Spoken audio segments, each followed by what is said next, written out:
So it's wonderful to be here. It's wonderful to be here to talk about cybersecurity.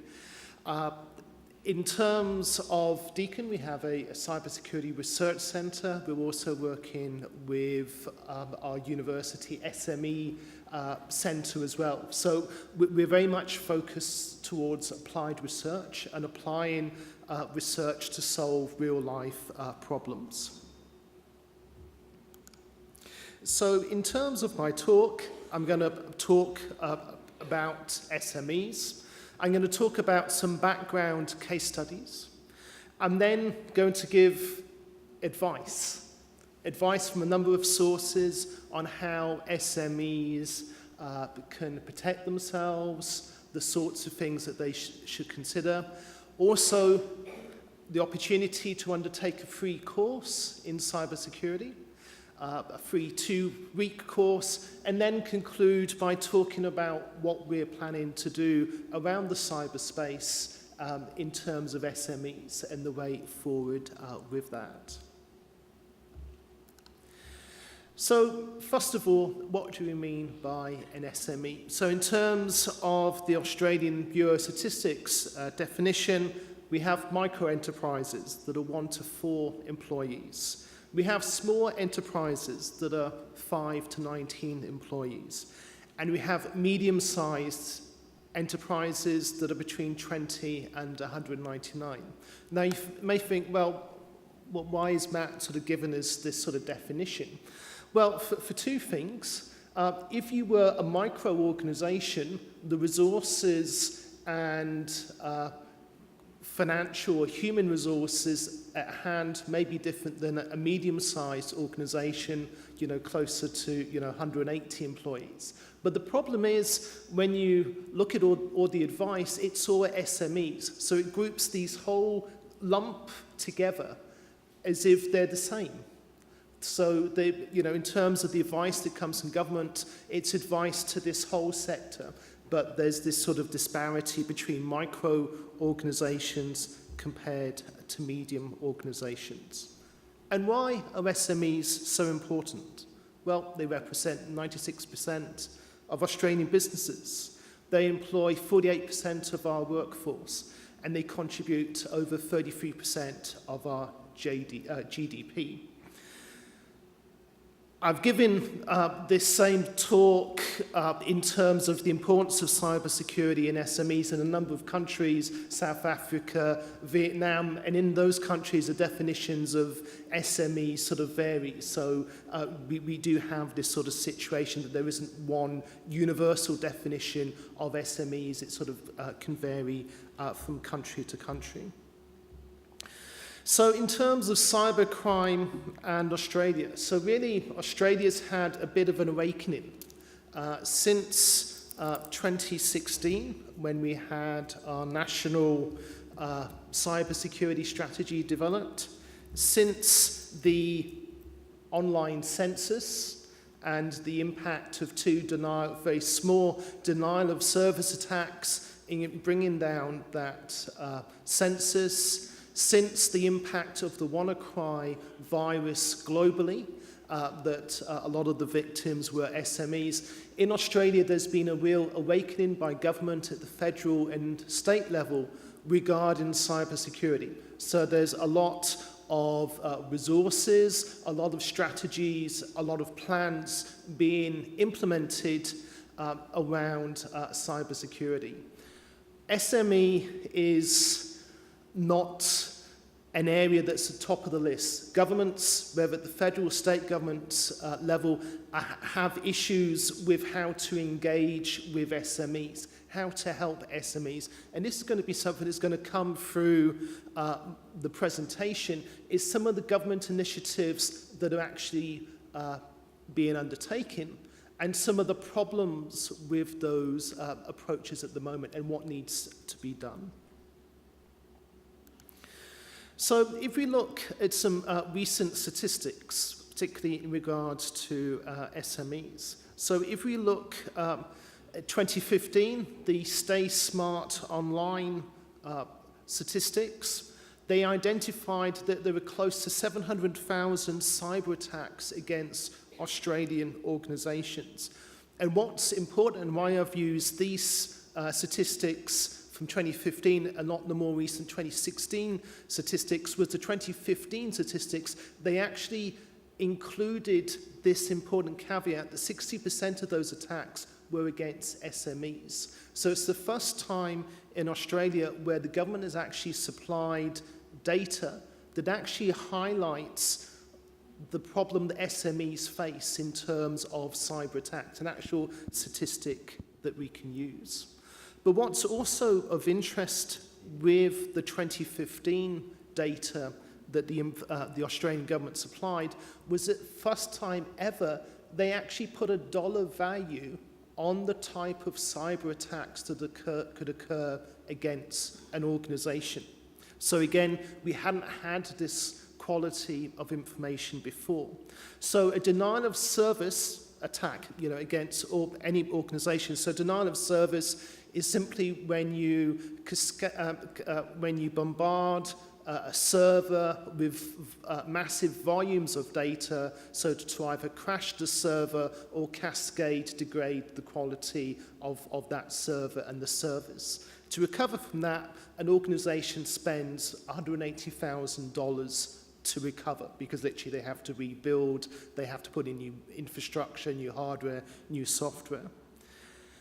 In terms of the malicious insider, this is someone within the organisation that's actually carrying out internal fraud. Again, the cost of those cyber attacks are close to $180,000. We then have malware. We mentioned ransomware at the beginning. So on average, the ransomware, costs close to $500 to recover from. The problem is the progression of technology. So in terms of malware, we're now seeing ransomware being an issue, where SMEs, find that their files are encrypted by this malicious code. The only way that they can get access to their data is to pay a fine in bitcoins to hopefully get the attacker to unlock their data. So again, in terms of the WannaCry ransomware attack, a global impact, we were lucky in Australia that it occurred in the US on a Wednesday. So by the time it got to the Australia, it was the weekend, so there was enough prior knowledge that organizations were able to patch systems. What was interesting about the ransomware, the WannaCry example, it was, well, one, the role of a state player in it. Two, that the software solution to stop it had been released in March of this year by Microsoft. The actual attack occurred in July. So it means that if organizations had patched themselves, they wouldn't have had a problem. So it sort of highlights, a number of, different sort of issues. Stolen devices, again, with many organizations losing laptops, losing, USB devices, many organizations don't encrypt that data. So when devices are lost, the IP of that data, is sort of means an organization loses their competitive advantage. That information, could be sold on the dark net for, a financial cost. So what we've seen is the first sort of detailed breakdown of the different types of cyber attacks and how they impact all organizations. So the average time to recover from a cyber attack is 23 days. If that attack was an attack from an insider or a contractor, it takes on average 51 days. So imagine if you're an SME, a small business, how long would it take an SME to recover, from 23 to 51 days from a cyber attack? What would be the business that they would lose? What would be the impact it would have upon their brand? And let's say, you're a small business in a regional town, that all your customers are localized to you. And as soon as the attack occurs, everyone within that local community knows. So you then have the problem that if you recover from it, will your customers, then have the confidence to come back to you? Or would they go with a competitor who is maybe able to offer more secure services? So a more recent survey from the Australian Cyber Security Centre Threat Report. So this is the federal government organisation that protects Australia against all major attacks. And what they identified was that there were 47 major cyber attacks against Australia at a national level, and of those, 7,000 were aimed particularly at businesses. And these attacks were considered severe enough that the federal government would have to become involved. But what was very noticeable with this report was the big case study in the report was about an SME. It was about an SME that was a defence contractor who'd been a victim of a cyber breach. And what it meant was, again, the government was able, to reiterate the importance of cyber security for SMEs. So if we talk about that SME, it was an aerospace organisation. They had 50 employees, so with our classification, it'd be classified as medium. The firm was a subcontractor in a supply chain. It was actually 4 layers down from the major defence contractor. The organisation only had one IT person that dealt with all of their security.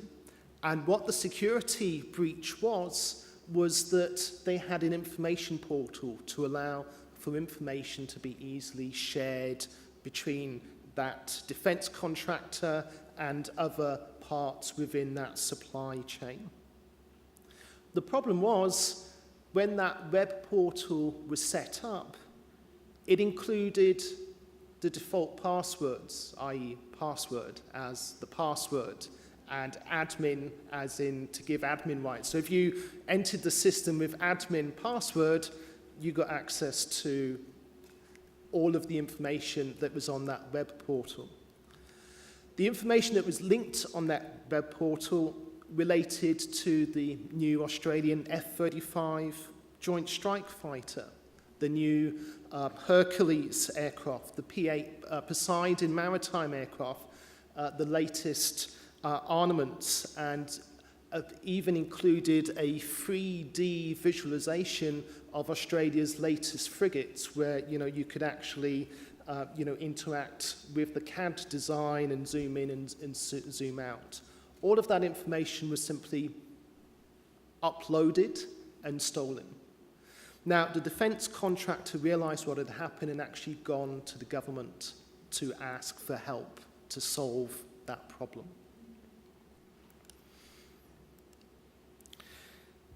So what would happen if a small business was a victim of cybercrime? How much immediate business would they lose? How long would it take them to restore their system and their data? Would they actually have the ability to do that, or would they have to bring outsiders? Could they protect their organisation against future attacks? We talked about the example of WannaCry as a ransom type of malware. Would they be able to stop future malware attacks happening? And for that SME, would customers lose confidence in that organisation? Now, and you'd think they were four very simple questions, but many businesses, aren't able to answer those questions. Many businesses, use IT systems, are completely dependent upon them, but don't fully realize the security issues or what would be the consequence if a cyber attack actually occurred.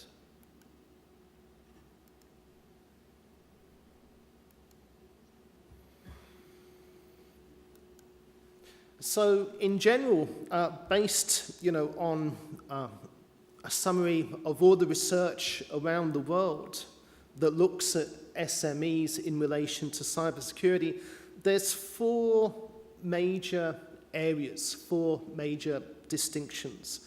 Is that SMEs, due to their size, have some particular issues. One is the fact that they have limited budgets in resources. So remember at the beginning when we talked about the different types of SMEs, a micro organization compared to a medium-sized organization would have very different resources available for budgets from human resources. Would that SME have the technical knowledge? We talked about the example a moment ago, defense contractor, 50 people, one IT person that dealt with all aspects of IT. Is there actually, would that SME actually have the awareness of what cybersecurity issues and risks are? Would they know, what to look out for? Would they even know if they were a victim of a cyber attack? So in terms of that aerospace one, what the attacker did was just use those default passwords of admin password to gain access to the information portal and just downloaded the data. And what most probably happened was after a few months, someone would have looked at the would have looked at the weblog, would have seen the IP details, the internet address, and wonder, well, why would an IP address from that particular country be logging into my system and downloading information? I don't have, any access, or customers in that country. Would that small business actually have governance processes in place? Would they actually undertake risk reviews? Would they actually have policies and procedures in place around cybersecurity? And if they do, how often are they updated? Or was it something that was created 5 years ago, we've just sort of kept, with the same sort of approach since?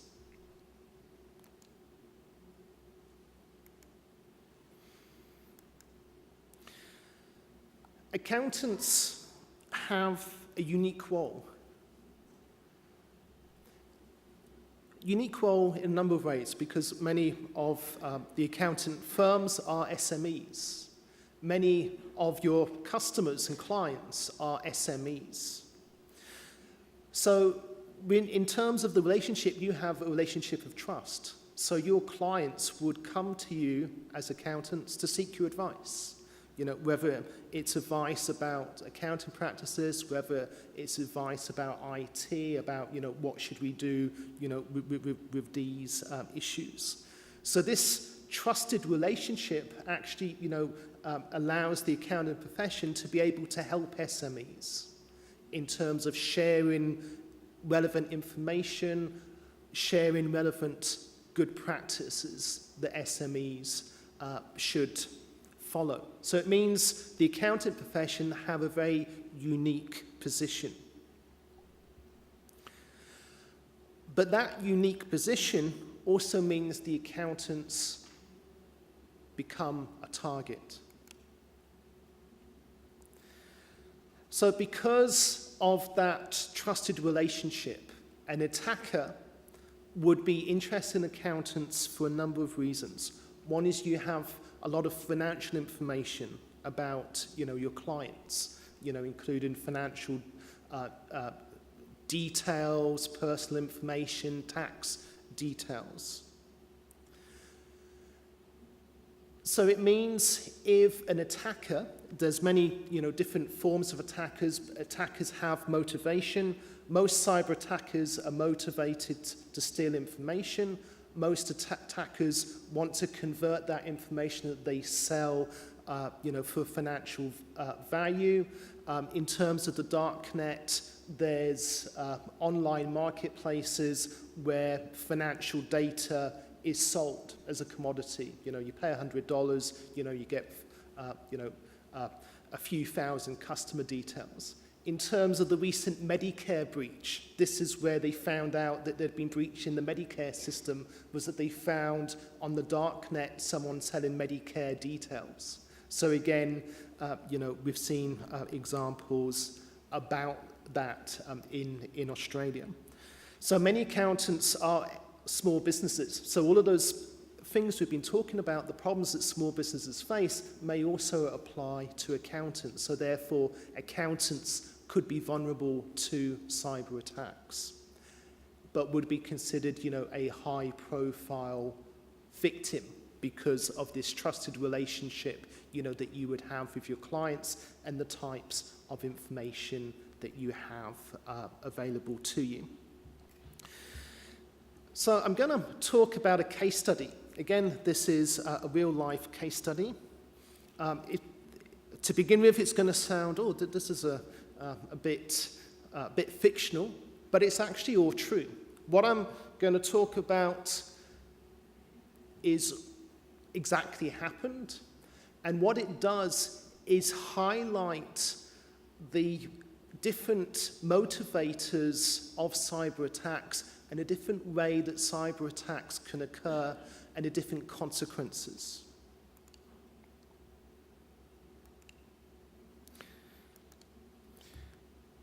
Anonymous. Anonymous are a hacking group, one of the most globally renowned, but as a group, they're a bit different. They're not an organization as such.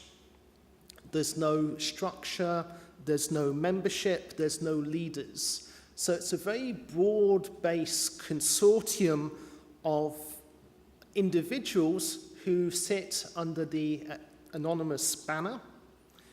And if particular events occur, they collectively come together and undertake a cyber attack based on that broad event.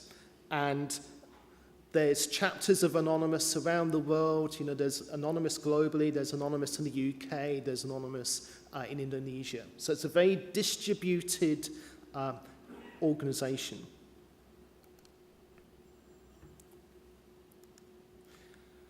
So what happened? In 2013, someone called Edward Snowden released a lot of information. And what he released was a lot of information about how National Security Agency works. He also released a lot of information about how Australia works. And he released a lot of information that detailed how the Australian embassy in Jakarta was being used to find information about Indonesia.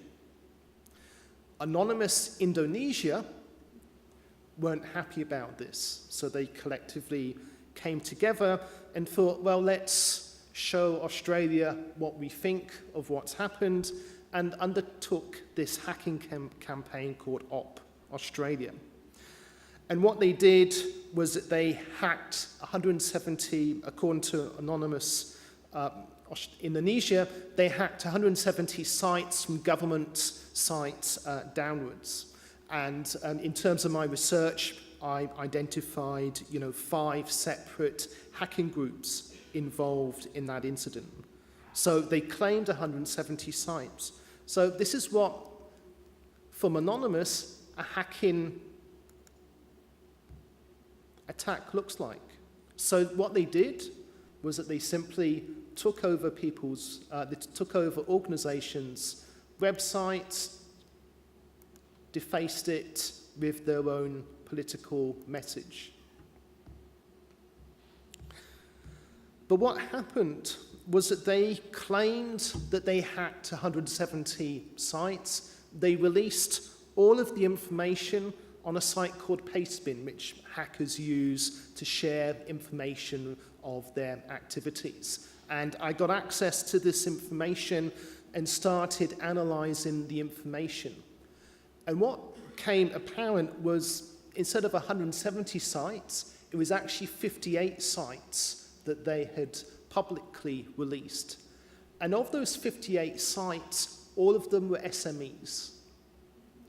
So it meant what had happened was this group, Anonymous Indonesia, said, well, let's attack Australia, we'll pick the easiest target, and they picked SMEs to do that. So those SMEs had no connection with Edward Snowden, no connection with the Australian government, just happened to be Australian SMEs who woke up one day, found out that their sites had been hacked and had been taken over by anonymous Indonesia. And on that first day, of those 58 sites, within that first day, only 8 of the sites had recovered. So 50 were still hacked by the end of the first day. Now, the reason that's important is in any security situation, they talk about the golden 24 hours, the first day of any cyber incident. That if an attack isn't recovered within the first day, there's going to be, future problems. So what this sort of highlights is, in many cases, those small businesses didn't even realize that they had been hacked. And what I did was study those sites over time to actually see how they recovered. So within a week, half of them had recovered, and there's the distribution there. But 6 months later, there were still about half of the sites that were completely non-operational at all. So what it meant was those SMEs over 6 months had lost access to their website, were not able to get the information back up, were not able to control, what was happening online.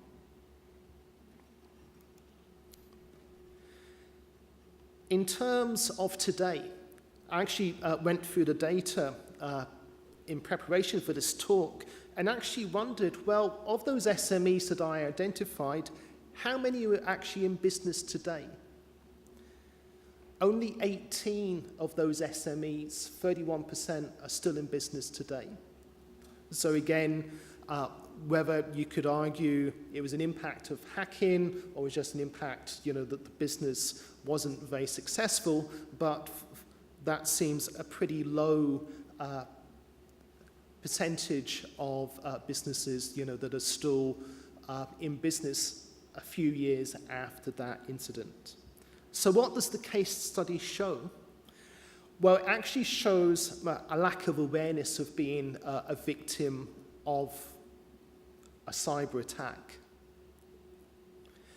Because they had a lack of awareness, they had a lack of ability to react to it. And as we saw for a lot of those sites, they were disrupted, for a continuous period.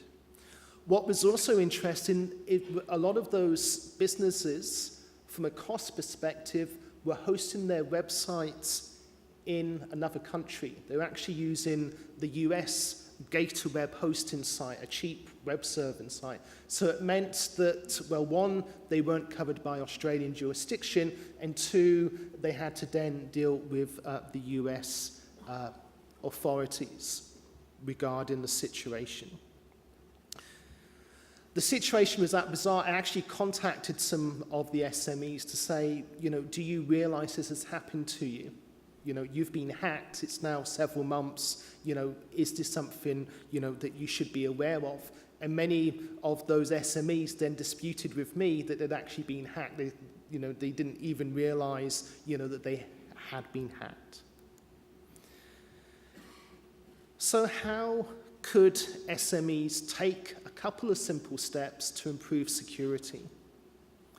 The first easy step is to patch systems, automatic patching, whether that's patching of malware updates, for Microsoft Office, updates on Java.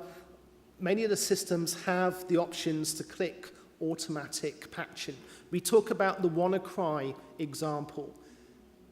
If organizations had automated or automatic patching in place, they wouldn't have fallen victim to that vulnerability.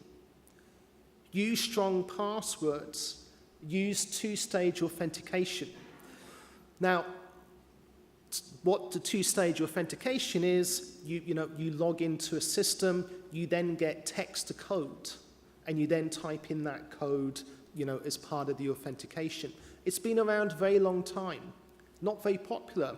The reason why it's not very popular, well, it takes an extra few minutes to get that information to log in to the system. So it's actually a human issue, is that, users want to log into the system as quickly as they can. They don't, want to wait until they get a text with a code and then sort of type that in. Use cloud-based services and storage. Don't have your own dedicated IT department and infrastructure. Use cloud system. Many of the cloud systems, like Amazon or AWS, actually have Australia as its own cloud zone. So it means if you store your information, in Dropbox that uses AWS, it sits from a privacy perspective within Australia, so you don't have to worry about breaching, Australian privacy laws about, the loss of your data outside Australia. Large organizations like Google, Microsoft spend millions and millions of dollars securing their data, securing their web-based systems. Their security is going to be a lot more advanced than, many SMEs would have in place. Back up important data. Now, this was, one of the issues of why WannaCry was an issue, was literally organizations had their data encrypted. The simple way to deal with WannaCry was just to wipe the computers, restore the backups, and carry on. The problem is many organizations, large and small, don't have effective backup strategies. Again, this is where the cloud infrastructure allows for backups to be made and then stored remotely.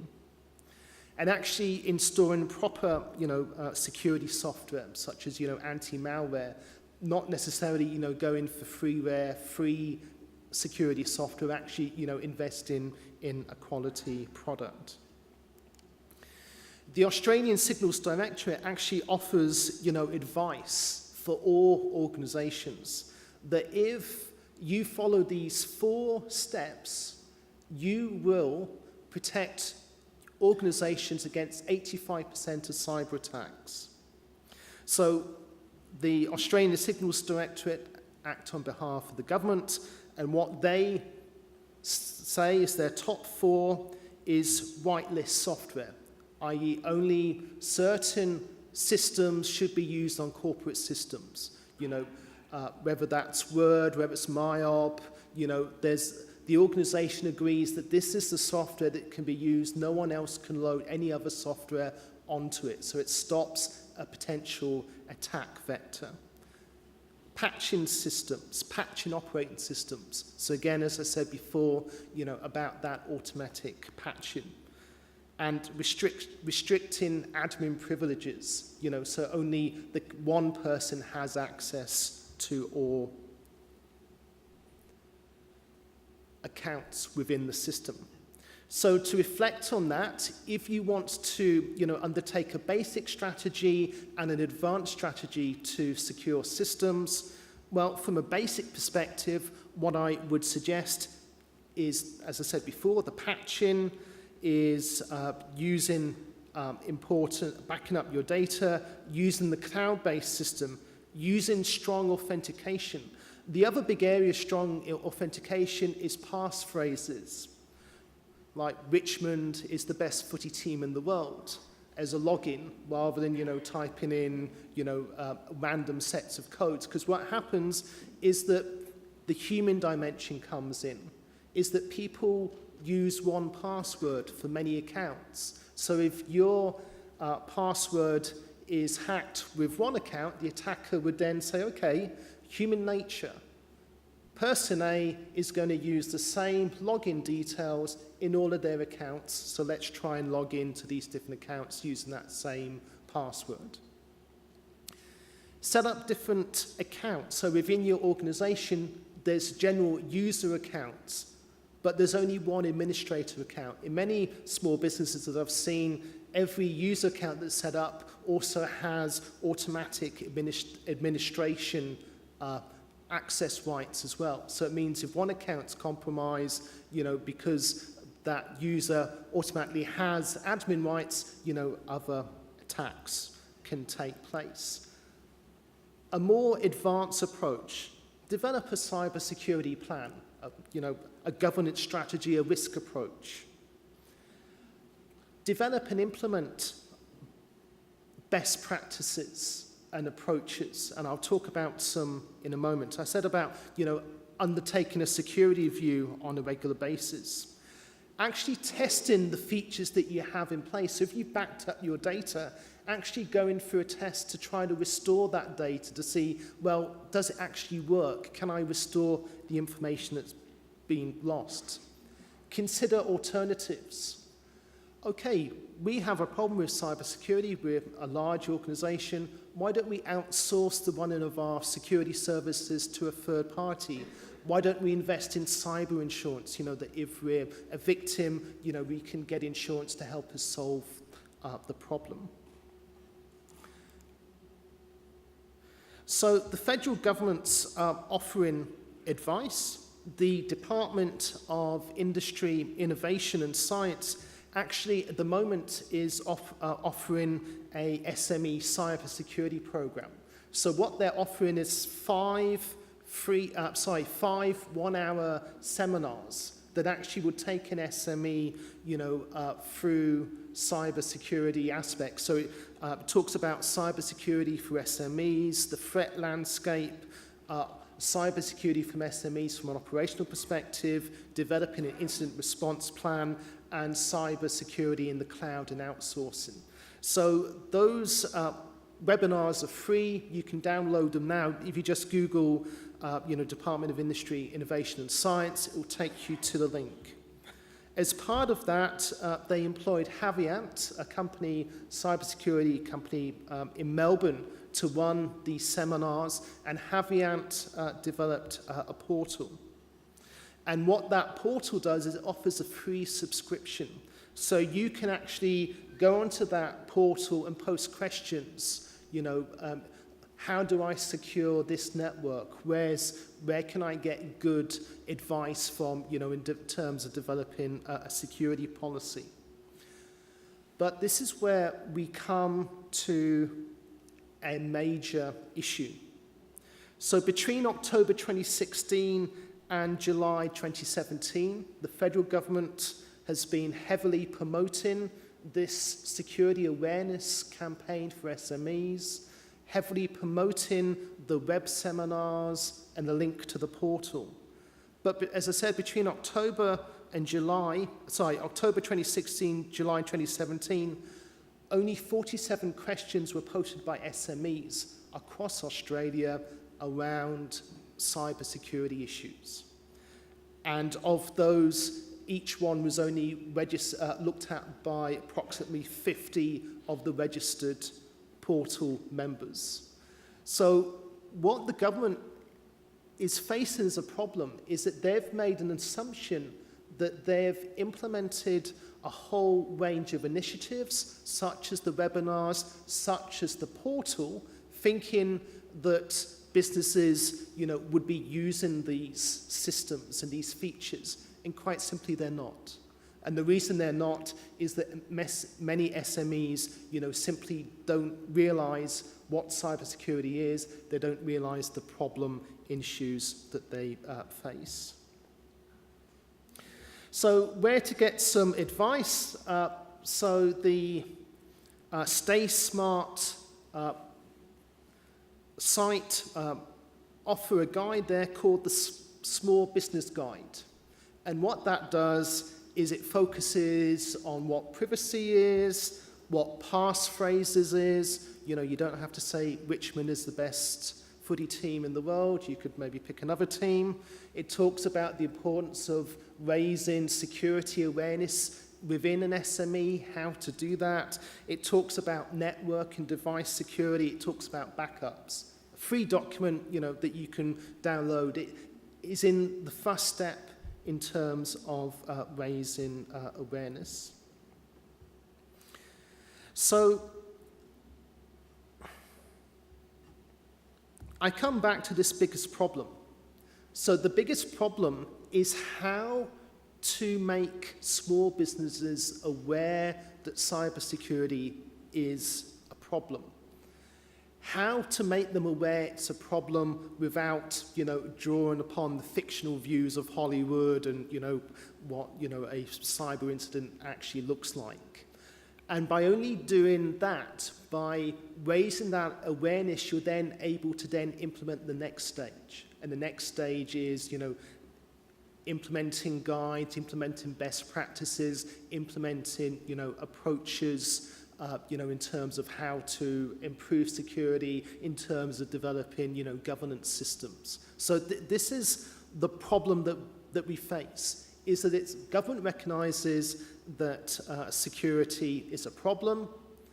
They've spent quite a bit of money with some initial strategies and solutions, but they're simply not working because of this issue of not digital literacy, of cybersecurity literacy, is how to make people aware of cybersecurity.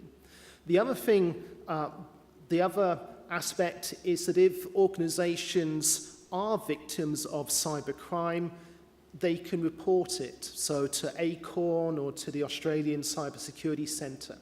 But from next year, we're going to move into a situation where there's mandatory data breach notifications, where organizations, when they're victims of cyber attacks, have to report it.